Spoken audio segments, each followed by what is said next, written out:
Hi students, good morning everyone. In our last class we have started some problems. So in third problem we have done two bits. So in the first bit we have find whether those estimators are the unbiased estimators or not. And the second bit we have got the lambda value, that is any constant value. Say that T3 is the unbiased estimator. Now we will continue with the third problem. So in third problem, what was our T1 and T2, T3 values? T1 is x1 plus x2 minus x3, x1 plus x2 minus x3, and T2 value was 2x1 plus 3x2 minus 4x3. And T3 value was T3 equals to lambda x1 plus x2 plus x3 divided by 3. So from our previous bit we got that lambda equals to 1. So if lambda equals to 1, T3 equals to x1 plus x2 plus x3 divided by 3. So in the first and second bits, from our first bit we got that T1 and T2 are the unbiased estimators. T1, T2 are the unbiased estimators for what we have considered. They have given that to prove that T1 and T2 are the unbiased estimators of mu or no. The parameter is given as mu. So we got that T1, T2 are unbiased estimators of mu, and it is also given that T3 is the unbiased estimator. So all the three estimators given, that is T1, T2, T3 are the unbiased estimators. Now what is the third bit we have to do is find the most efficient estimator. Find the most efficient estimator among how many estimators we have? Three estimators, that is T1, T2, T3. So whenever you are comparing, we will use the term most efficient. If you are comparing only two estimators, then we will use more efficient. If you have more than two estimators, among those more than two estimators, to pick the best one, we use the term most efficient. So this is the condition to check the efficiency of the estimators. So how do you check the efficiency of the estimators? The efficiency can be always known by using its variances. So we will find the variance of T1, we will find the variance of T2, similarly we will find the variance of T3 also. So after finding the three variances, among those three variances, whichever estimator is having the less variance, that is considered as the most efficient. So in the question it is given that drawn from the random sample with mean mu. So in the question mean value is given as mu, and what is the variance value given? Variance equals to sigma square. So here variance means variance of x. We have the xi values, random samples x1, x2, x3. So variance of xi is sigma square, and mean of xi, that is expectation of xi value, is mu.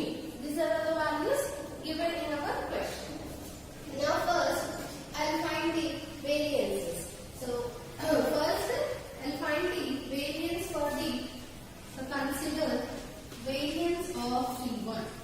So variance of T1. So substitute the T1 value, that is variance of, what is T1?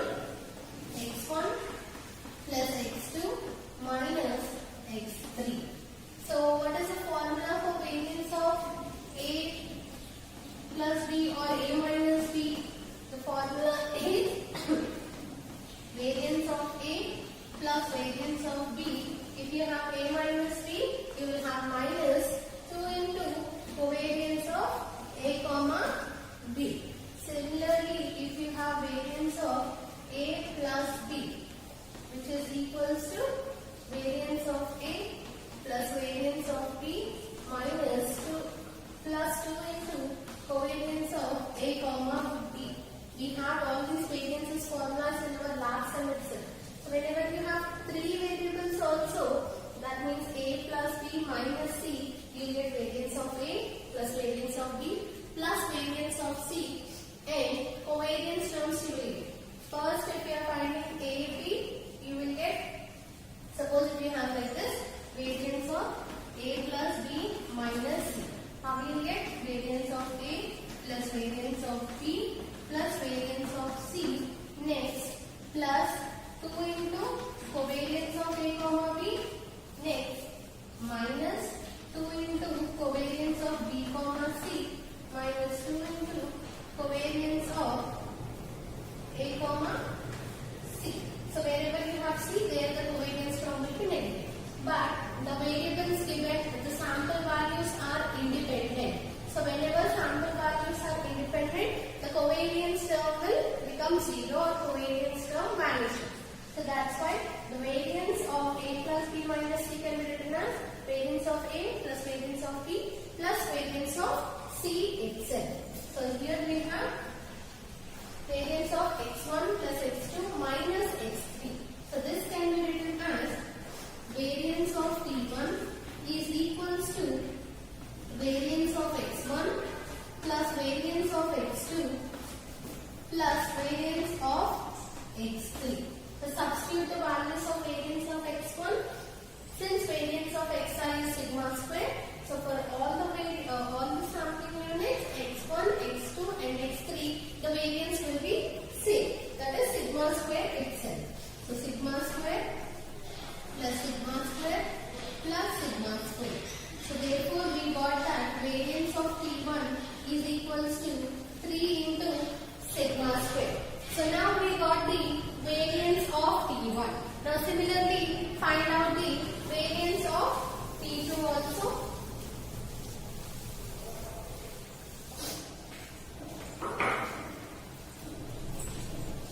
Now variance of t2. What is the t2 value? Variance of t2 value is 2x1 plus 3x2 minus 4x3. So we know the formula that variance of a plus b minus c can be written as variance of a plus variance of b plus variance of c, since the variables are independent. So how can we write this one? This is equals to variance of 2x1 plus variance of 3x2 plus variance of 4x3. So this can be written as, what is the formula for the variance of ax? So if you have the constant, what is the variance of a constant? Variance of a constant is always x square. So variance of ax can be written as a square into variance of x. So similarly here we have variance of 2x1. So we have to write first 2 square into variance of x. So what is 2 square? 2 square is 4x1 plus 3 square is 9. 4 into variance of x1 plus 3 square is 9 into variance of x2 plus 4 square is 16 into variance of x3. Now substitute the values of variance of x1, variance of x2 and variance of x3. So what is variance of xi is sigma square. So you get variance of t2 is equals to 4 into sigma square plus 9 into sigma square plus 16 into sigma square. So 16 plus 9, 25 plus 4 29 sigma square. So therefore variance of T2 is equals to 29 sigma square. So this is the variance of T2 value and this is the variance of T1 value. Still we have to find variance of T3. So now consider variance of T3. So what is variance of T3? Substitute the T3 value. Variance of x1 plus x2 plus x3 divided by 3. So it is in the form of variance of ax. Here what is the a value? 1 by 3. So 1 by 3 is constant. So constant, variance of a constant is its square. So 1 by 3 square is 1 by 9. Variance of x1 plus x2 plus x3. Now apply the variance for each term separately. So variance of a plus b plus c can be written as variance of a plus variance of b plus variance of c. So this is equals to 1 by 9 into variance of x1 plus variance of x2 plus variance of x3. Now substitute the variances. 1 by 9 into sigma square plus sigma square plus sigma square, that is equals to 1 by 9 into 3 sigma square.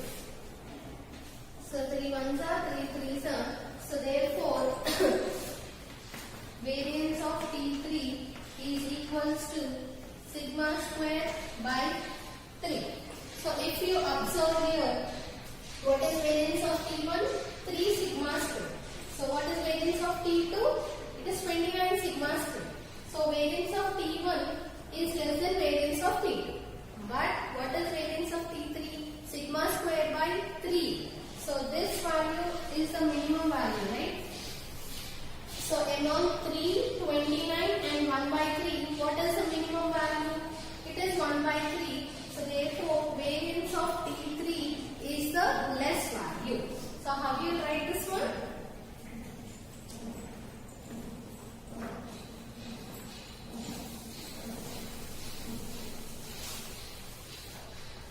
So since variance of T3 is less than, next variance is variance of T1 less than variance of T2. So which one is having the less variance? T3. So therefore T3 is the most efficient estimator. T3 is the most efficient estimator among how many estimators we have? Among T1, T2 and T3. So this is the procedure for finding out the efficient estimator. The estimator's values will be given whether it is T1, T2, T3 or any other estimators. The notations may be different or same. So based on that estimators, if they ask to find the unbiased estimator, you will find the expectation of that estimator. So if that value equals to the given parameter, it is called the unbiased estimator. If it is not equal, it is not the unbiased estimator. Similarly, you have to find the efficient estimator means to find the efficient estimators, you have to find the variances for all the estimators. So among those variances, whichever the variance is having the lesser variance, that is considered as the best estimator. So here T3 is the most efficient estimator among T1, T2 and T3. Now we'll move on to the next problem. So we'll go to the fourth problem now. So fourth problem is also related to unbiasedness only. So there are two more problems related to unbiasedness. After that, we'll start the next problems related to consistency. So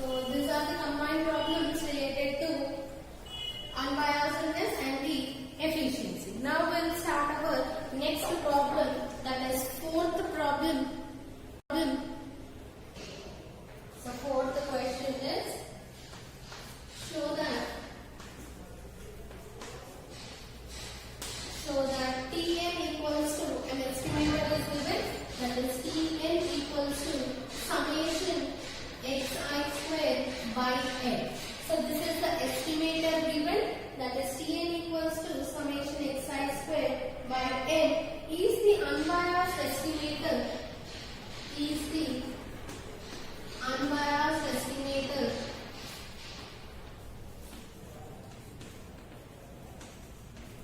So for what is the estimate given?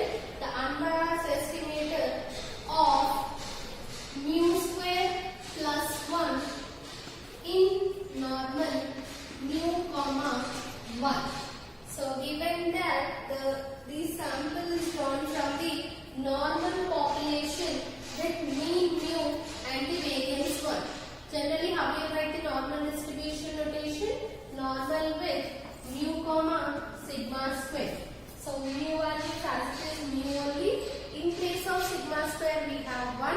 That means the variance value, the variance of xi is given as 1. So by using this data, we are going to find the unbiased estimator for the Tn, where Tn is given as summation xi square by n. So first write down given xi follows normal with mu comma 1.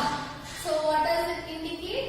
Expectation of xi, that is mean value is equals to mu, and variance of xi, what is the variance? 1. So mean value and variance values are given, and also given that Tn equals to summation xi square.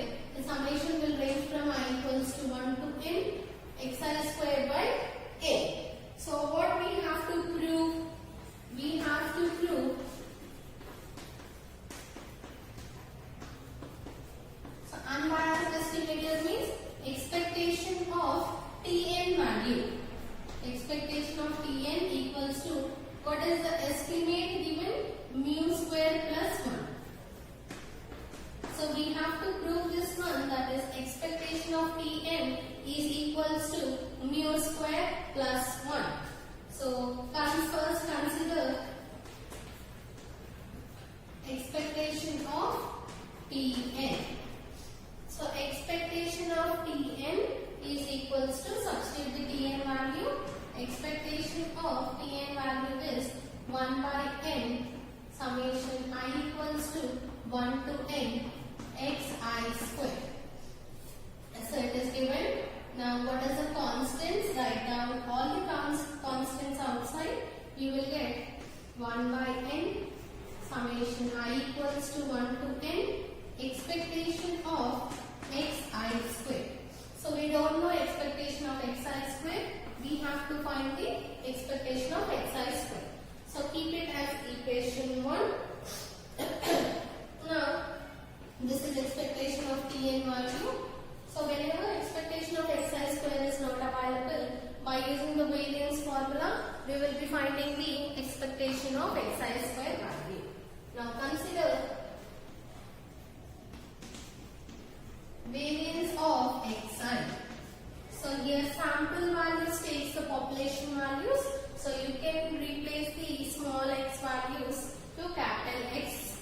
So variance of xi equals to expectation of xi square minus expectation of xi whole square. So this is the formula for the variance in terms of expectations. Now I want the expectation of xi square value. So write expectation of xi square here. Expectation of xi square is equals to, so I want only this value, so I have to send minus expectation of x whole square to the left hand side. So it will become, first write down variance of xi as it is, minus term comes to this side, plus expectation of xi whole square. Now substitute the variance of xi and expectation of xi values. So what is the variance of xi value? Variance of xi is given as 1 and expectation of xi is mu. So 1 plus mu, expectation of xi value is mu, you have square, so you will get mu square. So this is the value of expectation of xi square. Keep it as equation 2. Now substitute expectation of xi square in equation 1. Now substitute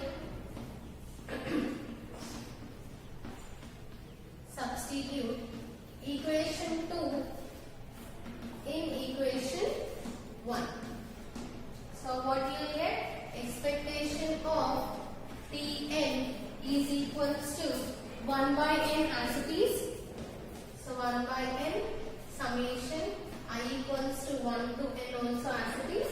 Expectation of xi square value is 1 plus mu square.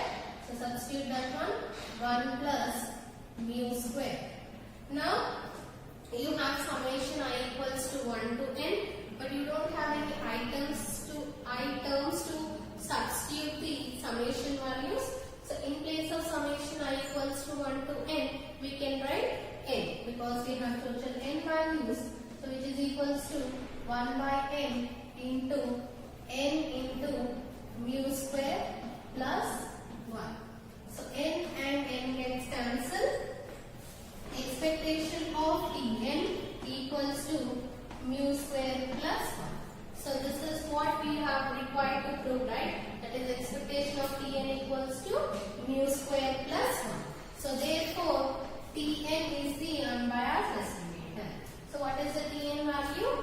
Tn equals to summation I equals to 1 to n xi square by n. So this Tn value is the unbiased estimator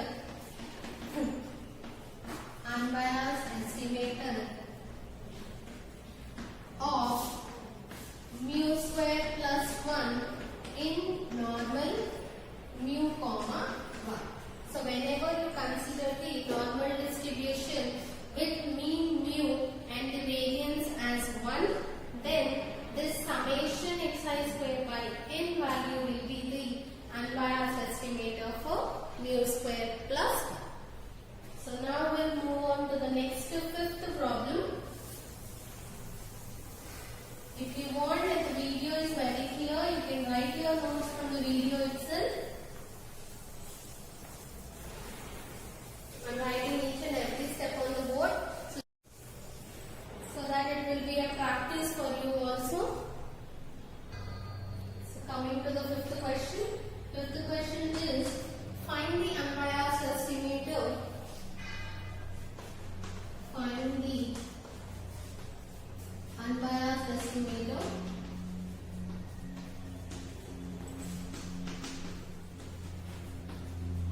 of mean.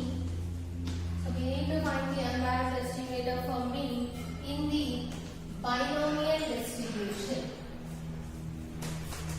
In the binomial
equals to NP. So what is this TN value? We don't know. So what is NP? NP is the population mean, right? So what is an estimator for the population mean? So for population mean, always the sample mean will be the estimate. So here I will consider Tn as the sample mean. So let Tn equals to x bar, that is sample mean. Tn equals to x bar, sample mean. In any estimator, be an estimator of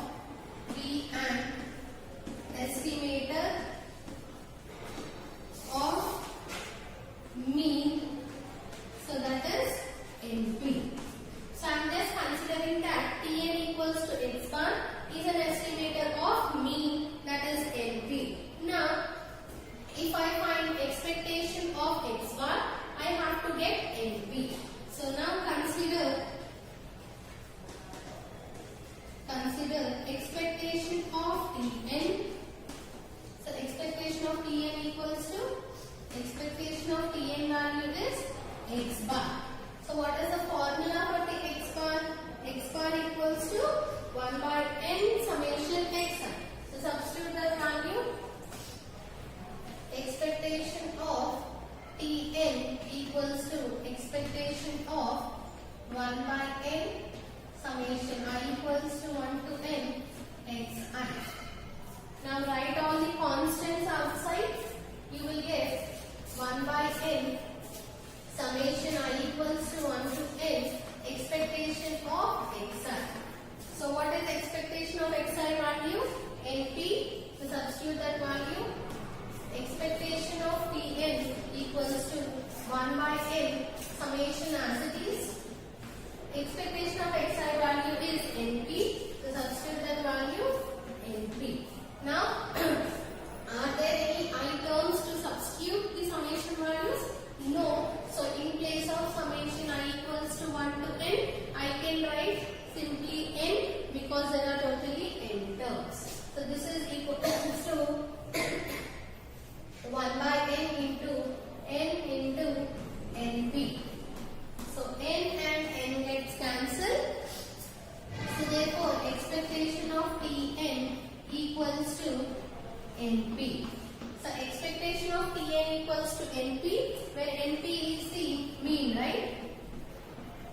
So therefore Tn equals to x bar is the unbiased estimator.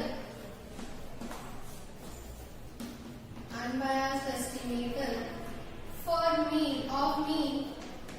Unbiased estimator of mean in binomial distribution.